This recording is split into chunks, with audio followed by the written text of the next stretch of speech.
In the winter of 1897, a man walked out of the Montana wilderness after 17 days missing, alive, unharmed, but permanently silent. His name was Thomas Garrett Holloway. He never spoke again. Not to his wife, not to the sheriff, not to the doctor who examined him with trembling hands, searching for wounds that weren't there. The records say he lived another 43 years in that same valley, working his land, eating his meals, attending church on Sundays. But according to every witness, every neighbor, every written testimony archived in the Flathead County Historical Society, Thomas Holloway never uttered another word for the rest of his life. What happened in those 17 days remains unknown. But the silence he carried back, that silence had weight. Thomas Garrett Holloway was 31 years old in the autumn of 1897. Born in Pennsylvania, raised on the edge of the frontier, he had arrived in northwestern Montana 5 years earlier with his young wife Catherine and their infant daughter Ida. They settled near the township of Kalispell, a cluster of wooden buildings pressed against the vastness of forest and mountain. It was a hard place, beautiful, brutal, and cold. The land demanded everything. Thomas was a logger, not a foreman, not a landowner, just a man with an axe and a strong back. The company records from the Summers lumber mill list him as reliable, quiet, competent. His supervisor, a man named Carl Venner, described him in a later interview as steady as the sunrise. Thomas didn't drink, didn't gamble, didn't cause trouble. He came home every night. Catherine Holloway, née Brennan, was 26. The daughter of Irish immigrants, she had grown up in Ohio, where winters were cold but not like this. Not the kind of cold that made your breath freeze in the air, that turned your fingers blue if you stood outside too long. In Montana, cold was a living thing. It crept into the walls, into your bones, into your sleep. She kept a small garden. She wrote letters to her sister back east. She sang to Ida in the evenings old hymns her mother had taught her. Their cabin stood a quarter-mile from the nearest neighbor, a trapper named Augustus Lind. It was a single-room structure with a stone fireplace, a wood-burning stove, and 2 narrow windows facing west. The walls were chinked with moss and clay. The roof was tar paper and shingles. In the corner, a narrow bed. On the table, a kerosene lamp. It was not much, but it was theirs. The weeks leading up to November 1897 were unremarkable. Thomas worked 6 days a week, felling timber in the high country. Catherine tended to Ida, who was just beginning to walk. On Sundays, they attended services at the First Presbyterian Church of Kalispell, where Reverend Martin Coe preached to a congregation of 37 souls. The church ledger shows their attendance was consistent. Nothing in the record suggests anything unusual. But when historians examined the surviving documents decades later, letters, tax records, a single diary entry from a neighboring woman named Eliza Marsh, they found something strange. A gap. In the week before Thomas disappeared, no one saw him. Not at the mill, not at the general store, not at church. Carl Venner, the mill supervisor, noted in his log that Thomas had requested a week of leave for personal matters. When questioned years later, Venner couldn't remember why. He said it wasn't unusual for men to take time off, especially before winter set in, but he also said this: he looked different when he asked, like he wasn't asking me, like he was asking himself. Catherine's sister, Mary Brennan, received a letter dated November 8th, 1897. In it, Catherine wrote, "Thomas has been distant. He sleeps poorly. Last night I woke and found him standing at the window, staring into the trees. When I asked him what was wrong, he said nothing, but his hands were shaking. The letter was never sent. It was found years later, tucked inside a Bible in the Holloway cabin. The ink faded but still legible." On November 14th, 1897, Thomas Holloway walked into the forest. He carried no supplies, no rifle, no coat heavy enough for the mountains in winter. He simply walked, and 17 days later, he came back. But the man who returned was not the man who left. To understand what Thomas Holloway became, you must first understand what he was. The archives paint a picture in fragments. census records, payroll ledgers, a few surviving photographs. In one, taken outside the Summers Mill in the spring of 1896, Thomas stands among a crew of 20 men. He is in the back row, third from the left. His face is partially obscured by shadow, but his posture is recognizable. Shoulders square, hands at his sides, eyes fixed somewhere beyond the camera. He was not a man who smiled easily, but those who knew him said he was kind.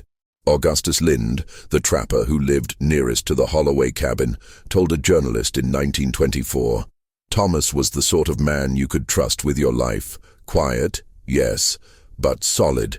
If he said he'd do something, it got done. If he shook your hand, you felt it." Catherine's letters to her sister reveal a different side.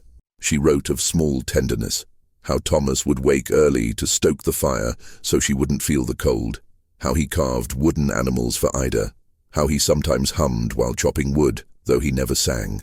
She also wrote of his silences. "There are days when he seems far away," she wrote in July of 1897. "Not angry, not sad, just elsewhere, as if part of him is still walking through the forest, even when he's sitting across from me at the table." Life in the Montana wilderness in 1897 was not romantic. It was exhausting. The work was constant. Water had to be hauled from the creek. Firewood had to be split and stacked. The garden had to be weeded, the stove had to be fed, the cabin had to be sealed against the wind.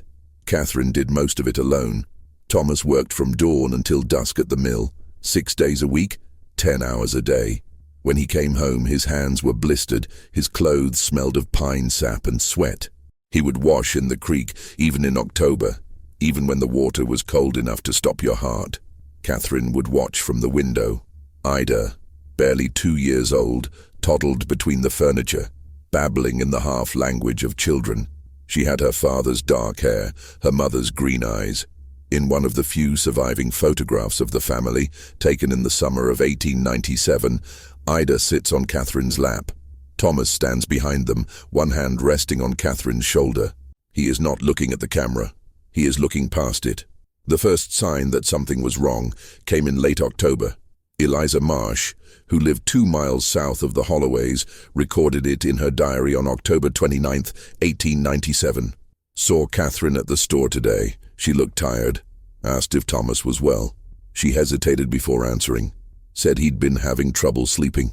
Said he kept waking in the night, claiming he heard something in the trees. I asked what he heard. She said he wouldn't tell her." On November 3rd, Augustus Lind encountered Thomas near the edge of the forest. Lind later told the sheriff, "I was checking my trap line, up near Graves Creek. I saw Thomas standing in a clearing, just standing there, staring into the woods. I called out to him. He didn't answer. I walked closer, called his name again. He turned, looked at me like he didn't recognize me. Then he nodded and walked away. Didn't say a word." When Lind mentioned it to Catherine a few days later, she said Thomas had been acting strange all week. "He's not eating much, not talking much. Last night I found him outside in the cold, just standing by the woodpile. When I brought him inside, his hands were like ice, but he didn't seem to notice." On November 12th, Thomas went to the general store in Kalispell. The clerk, a man named Raymond Howell, remembered the visit clearly. He recounted it in a written statement given to the county investigator in December of 1897. Thomas came in around noon, bought a box of matches, some salt, a spool of thread for Catherine. He was quiet, but that wasn't unusual. What was unusual was the way he kept looking at the door, like he was waiting for someone, or like he was afraid someone would walk in. Before he left, he asked me if I'd heard anything strange lately. I asked what he meant. He didn't answer, just paid and left. That was the last time anyone in town saw him before he disappeared. 2 days later, on the morning of November 14th, Catherine woke to find Thomas dressed and standing by the door. She asked where he was going. He said he needed to check something. She asked if he wanted breakfast. He said no. She asked when he'd be back. He didn't answer. Catherine Holloway's testimony, given to Sheriff Daniel Crane on December 4, 1897, is preserved in the Flathead County archives. Her handwriting is careful, measured, but there are places where the ink is smudged, as if her hand trembled. She wrote, He kissed Ida on the forehead. He touched my hand. Then he walked out the door. I watched him from the window. He didn't take the path toward the mill. He walked straight into the trees. I thought he would turn back. I waited. He didn't. I called his name. He kept walking, and then he was gone. She waited all day. By evening, she walked to Augustus Lind's cabin and asked if he'd seen Thomas. He hadn't. By the next morning, she went to the sheriff. A search party was organized within hours. 12 men combed the forest for 3 days. They found nothing. No tracks. No signs of struggle. No blood. No clothing. No campfire ash. It was as if Thomas Holloway had simply stepped into the wilderness and vanished. The searches continued sporadically for another week, but the snow was coming. The temperature dropped. The forest became impassable. On November 25th, Sheriff Crane officially suspended the search. Catherine returned to the cabin alone. She wrote one final entry in her diary on November 30th, 1897. I do not know if he is alive. I do not know if I will see him again, but I feel him, even now, somewhere in the trees, waiting. And then, on the morning of December 1st, 1897, 17 days after he disappeared, Thomas Holloway walked out of the forest, alive, unharmed, and silent. It was Augustus Lind who saw him first. The morning of December 1st, 1897, dawned cold and clear. The sky was pale, colorless, the kind of sky that comes before heavy snow. Lind was hauling water from the creek when he noticed movement at the edge of the tree line about 200 yards from his cabin. A figure, walking slowly. Lind later told the sheriff he knew immediately it was Thomas. The way he moved, the shape of him. I'd know that walk anywhere. But something was wrong. Thomas wasn't stumbling. He wasn't limping. He wasn't clutching himself against the cold. He walked with the same steady, measured gait he'd always had, like a man coming home from a day's work, not a man who'd been missing for 17 days in the Montana wilderness in winter. Lind dropped the bucket. He called out. Thomas didn't respond. Lind ran toward him, shouting his name, boots crunching through the frozen grass. When he reached him, he grabbed Thomas by the shoulders, spun him around, searched his face for injury, for frostbite, for anything. Thomas looked at him. His eyes were clear. His skin was pale, but not the mottled gray of severe cold exposure. His hands were steady. His breathing was calm. Lind asked him where he'd been. Thomas said nothing. Lind asked if he was hurt. Thomas said nothing. Lind asked if he could speak. And Thomas, for just a moment, opened his mouth as if to answer. But no sound came. Within the hour, Catherine was standing in her doorway, watching her husband walk across the clearing toward the cabin. She didn't run to him. She stood perfectly still, one hand gripping the doorframe, the other pressed against her mouth.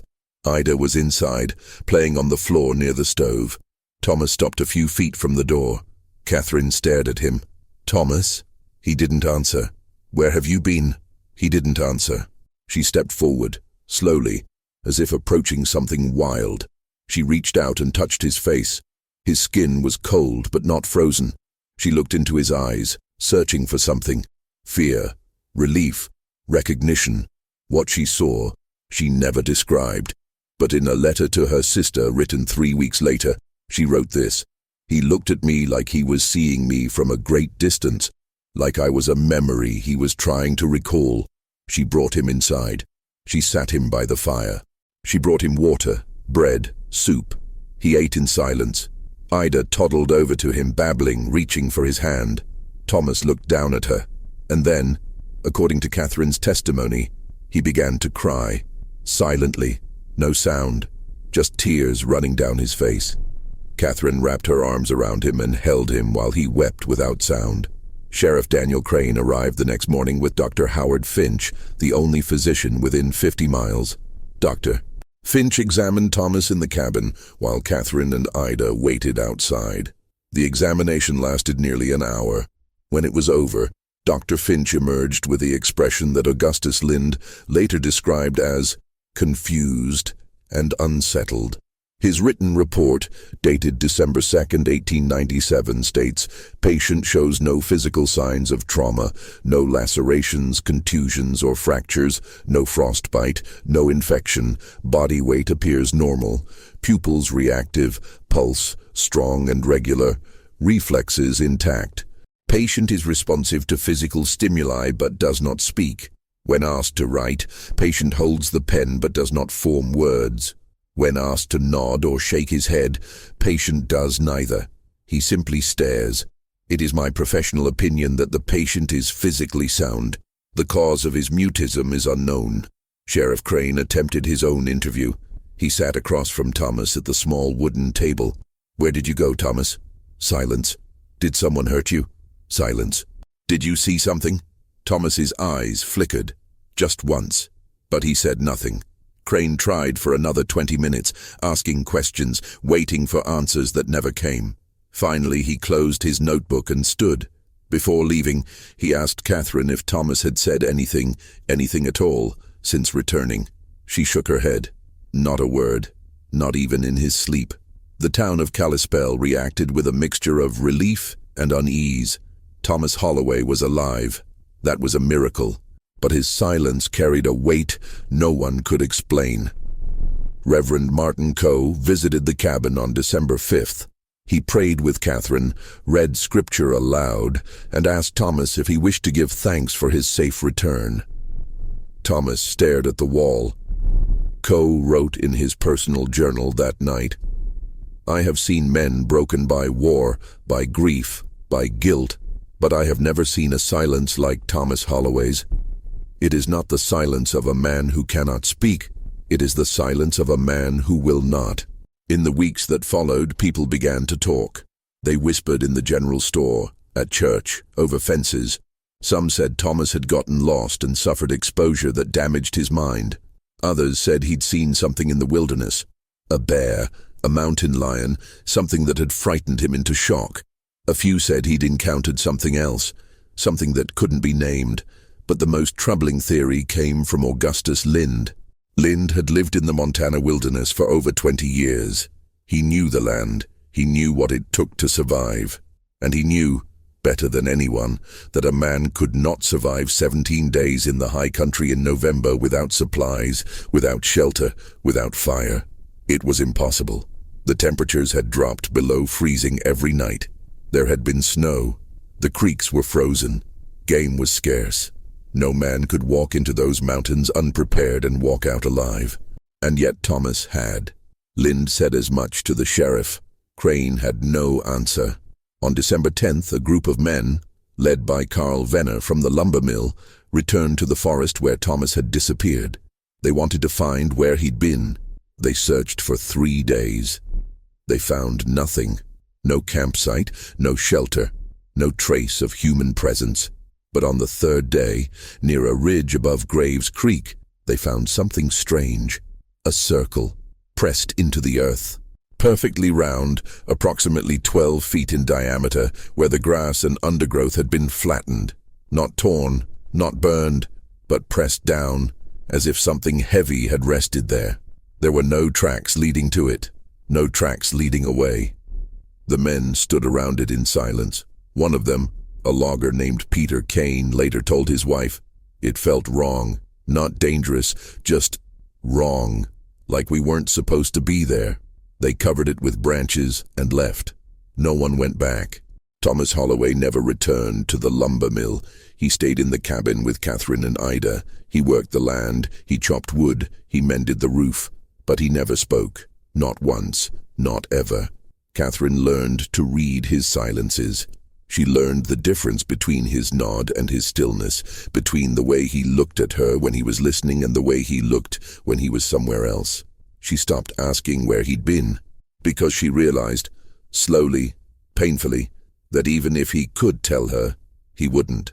Whatever Thomas Holloway had seen, whatever he had experienced in those 17 days, he had chosen to keep it locked inside, and the key, it seemed, had been left behind in the forest. The silence became a part of their lives, not an absence, but a presence. Catherine adapted first. Within weeks, she developed a language of gestures with Thomas, A touch on the shoulder meant she needed wood brought in. A certain look meant dinner was ready. A hand on his arm meant Ida had asked for him. He responded to all of it. He was present, attentive, functional, but he was also gone. In a letter dated January 1898, Catherine wrote to her sister, "He is here, but he is not. He holds Ida. He eats the meals I prepare. He sleeps beside me at night. But there is a part of him that never came back from the forest. I see it in his eyes. He is always listening, always watching, as if waiting for something to follow him home." The community's curiosity turned to discomfort, and discomfort turned to avoidance. People stopped visiting the Holloway cabin. At church, families would nod politely but keep their distance. Children stared. Women whispered. Men looked away. Thomas didn't seem to notice, or if he did, he didn't care. He sat in the same pew every Sunday, hands folded in his lap, eyes fixed on the altar. He never sang the hymns, never bowed his head during prayer.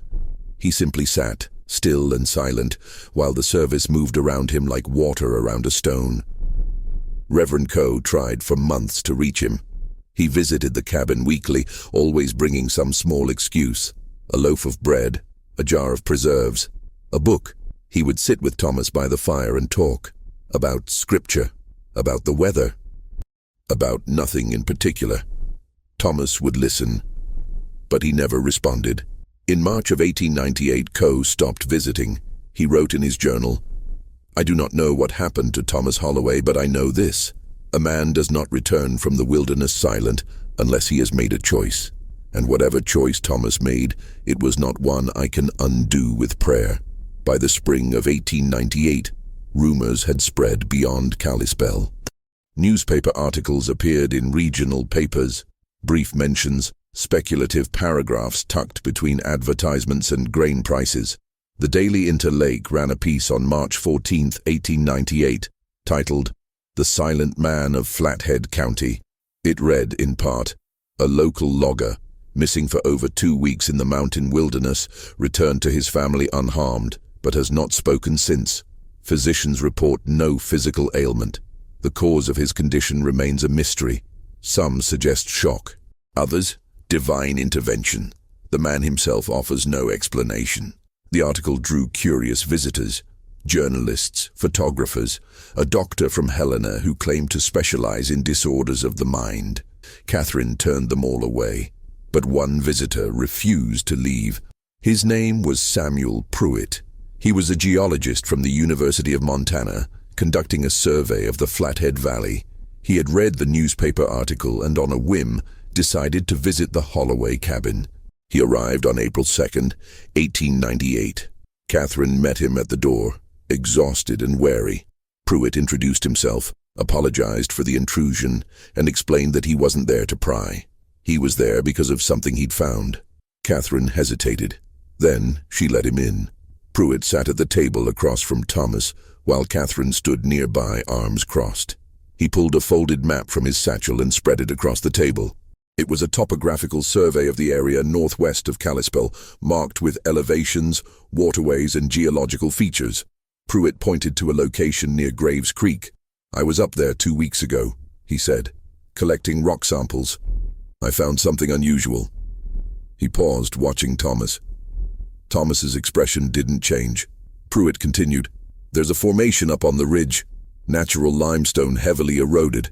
It forms a kind of chamber. Not quite a cave, but close. The interior walls are smooth, almost polished. I've never seen weathering like it." He leaned forward. "But that's not the strange part. Inside, on the ground, I found this." He reached into his satchel and pulled out a small cloth bundle.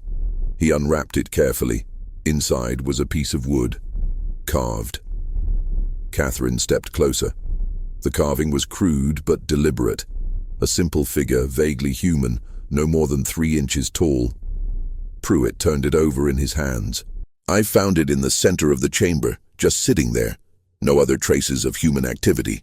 No fire pit, no tools, nothing." He looked at Thomas. "I thought it might have been left by trappers. But the wood is fresh, cut within the last few months." He set the figure on the table in front of Thomas. "Do you recognize this?" Thomas stared at it. His hands resting on the table began to tremble. Catherine noticed. "Thomas?" He stood abruptly, knocking the chair backward. He walked to the door, opened it, and stepped outside into the cold afternoon air. Catherine followed him. Pruitt remained at the table, staring at the wooden figure. Outside, Catherine found Thomas standing by the woodpile, hands pressed against his face. She touched his shoulder. He turned, and for the first time in 4 months, he looked at her, really looked at her, with something she recognized. Fear. She whispered, "What did you see?" He shook his head. She asked again, quieter, "Thomas, please." He lowered his hands.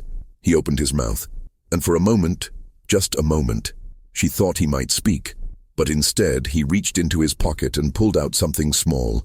He placed it in her hand. It was another carving, identical to the one Pruitt had found. Catherine stared at it, her breath catching. "You made this?" Thomas nodded. "Where?" He pointed toward the forest. In that place?" He nodded again. "Why?" He didn't answer, but his eyes, those silent, watchful eyes, said everything. He had carved them to remember, or to be remembered. Pruitt left the cabin an hour later, taking both carvings with him for further study. He promised to return if he found anything else. He never did. The carvings were catalogued at the university and eventually lost in a fire in 1912. But Pruitt's field notes survived. In them, he wrote, "I do not know what Thomas Holloway experienced, but I believe he went to that place willingly. I believe he stayed there, and I believe that whatever happened in that chamber changed him in a way that cannot be measured or explained. The silence is not a symptom, it is a choice, and perhaps in some way I cannot fathom, it is also a protection." By the summer of 1898, life in the Holloway cabin had settled into a quiet rhythm. Thomas worked the land. Catherine raised Ida. They lived, but the silence remained. And the forest, dark, vast, indifferent, watched from the edge of their world, holding its secrets close. Thomas Garrett Holloway lived for 43 more years. He never spoke again. Not when Ida took her first steps alone. Not when Catherine fell ill with pneumonia in the winter of 1902 and nearly died.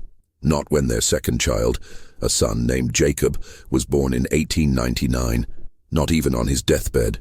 The years passed quietly. The Holloway cabin became a fixture of the valley, unremarkable and ordinary. Thomas worked his small plot of land, raised his children, repaired what broke, planted what needed planting. To those who didn't know his story, he was simply a quiet man, reserved, self-contained. But those who knew, those who remembered, watched him differently. Augustus Lind, who lived until 1921, once told a visiting journalist, "Thomas was the most peaceful man I ever knew, and the loneliest. You could see it. The way he'd stand at the edge of his property sometimes, just staring into the trees, not looking for anything, just remembering." Catherine never remarried after Thomas died in 1940. She lived alone in the cabin for another 12 years, tending the garden, writing letters to her grandchildren, attending church every Sunday. In 1950, 2 years before her death, she gave a single interview to a graduate student from the University of Montana who was researching early logging communities. The student, a young woman named Margaret Voss, asked her about Thomas. Catherine was 79 years old by then.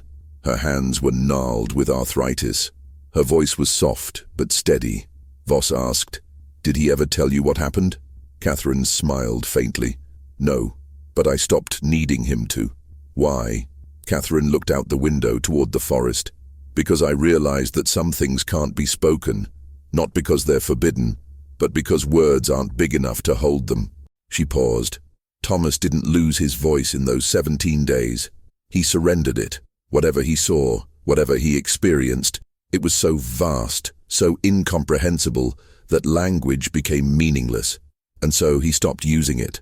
Voss asked if she thought he'd been changed by trauma. Catherine shook her head. "Trauma breaks you. Thomas wasn't broken. He was transformed. Like someone who'd seen the face of God and realized they could never describe it, so they stopped trying. Ida Holloway married in 1916 and moved to Seattle. Jacob Holloway became a schoolteacher in Kalispell and lived there until his death in 1967. Both spoke of their father with quiet affection. In a letter written in 1958, Ida described him this way: "My father was the kindest man I've ever known. He never raised his voice because he had no voice to raise, but he never needed to. When he looked at you, you felt seen, truly seen. He had a way of listening that made you feel like you were the only person in the world. I never once felt unloved. Not once. Even in the silence." Jacob wrote something similar in a memoir published privately in 1965. "People always asked me what it was like growing up with a father who couldn't speak, and I never knew how to answer. Because to me, he wasn't silent. He was just different. He communicated in other ways. A hand on my shoulder, a nod, a look, and somehow that was enough." The cabin stood until 1973, when it was torn down to make way for a highway expansion. By then, almost everyone who had known Thomas Holloway was dead. The story faded. It became a footnote in local histories, a strange anecdote told around campfires, a mystery no one could solve because the only witness had refused to speak. But the forest remained, and in the forest, on a ridge above Graves Creek, the limestone chamber that Samuel Pruitt described still exists. Hikers occasionally stumble upon it. They describe it as unremarkable, just a shallow depression in the rock, worn smooth by wind and water. But some also report a feeling they can't quite name, a stillness, a weight, as if the air itself is holding its breath. In 1998, exactly 100 years after Thomas Holloway's disappearance, a team of researchers from the Flathead Historical Society conducted an extensive search of county records, church archives, and private collections. They found Catherine's letters. They found Dr. Finch's medical report. They found Pruitt's field notes. They found a photograph of Thomas, taken in 1920, standing in front of the cabin. He is 64 years old. His hair is grey, his face is lined, but his eyes, those dark, watchful eyes, are the same. He is looking directly at the camera, and in his expression the researchers noted something unexpected. Not sadness, not regret, but peace. What happened to Thomas Holloway in those 17 days will never be known. No evidence exists. No confession was ever given. The forest keeps its secrets. But perhaps the answer was never in the forest at all. Perhaps it was in the silence itself, because silence, when chosen, is not emptiness. It is presence. It is the space where words fail and something deeper begins. Thomas Holloway walked into the wilderness and returned with a silence so profound that it could not be broken. Not by love, not by fear, not by time. And maybe, just maybe, that silence was not a curse. Maybe it was a gift, a way of carrying something so immense, so sacred, that to speak of it would be to diminish it. And so he held it for 43 years, until the day he died. And when he died, on a cold morning in March 1940, Catherine was beside him. She held his hand. She whispered that she loved him. And Thomas, silent to the very end, looked at her one last time and closed his eyes. The forest still stands. The silence remains. And somewhere, in the space between what is known and what can never be told, Thomas Holloway walks still, forever beyond words, forever beyond reach, forever home.